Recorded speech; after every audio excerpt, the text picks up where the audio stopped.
Hi, I'm back again.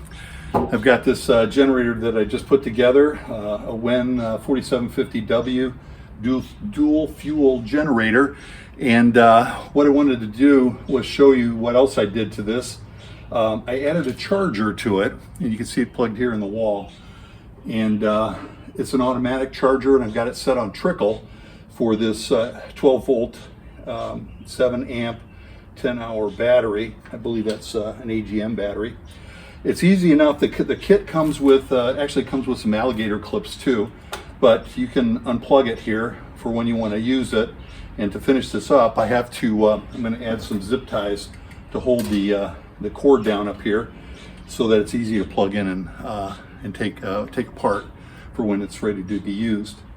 The charger's nice because it's got a little LED screen. I'll show the close-up of that here in just a second, and shows some information if it's charging, how much it's charging, and whether or not the battery is full of charge and the charger is shut off. So right now I just unplugged it and plugged it back in, and it turned back on. Right now it's at like 13.7 volts. Anyway, like I said, I'll show that to you in just a second.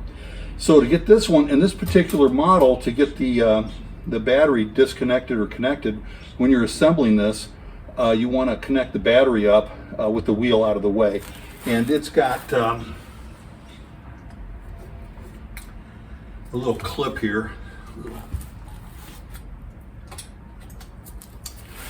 So you can take the wheel off pretty easy. And what I did was I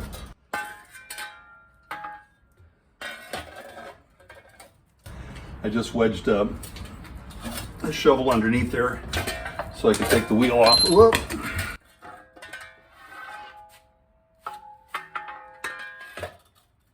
Put it in that way.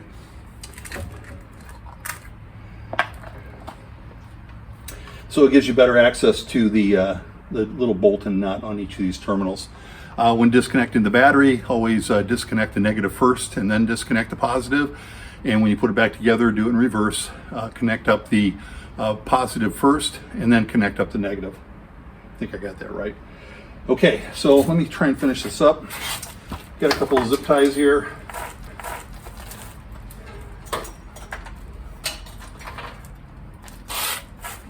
I think what I'm going to do is just run that around here. I don't think that's going to hurt anything.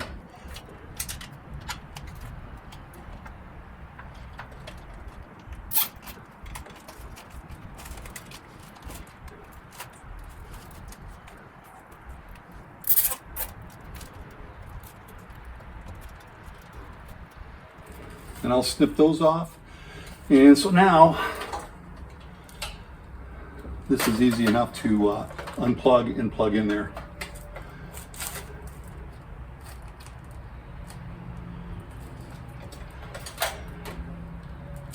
I'm going to wind this up just a little bit, just shorten up the length.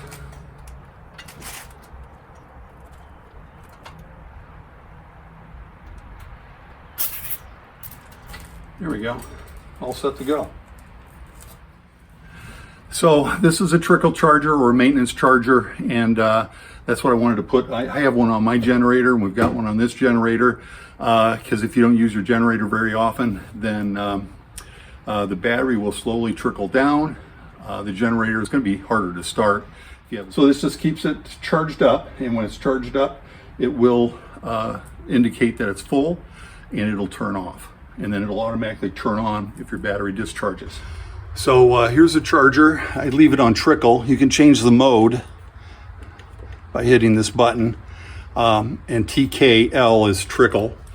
And I've never used the repair function on this.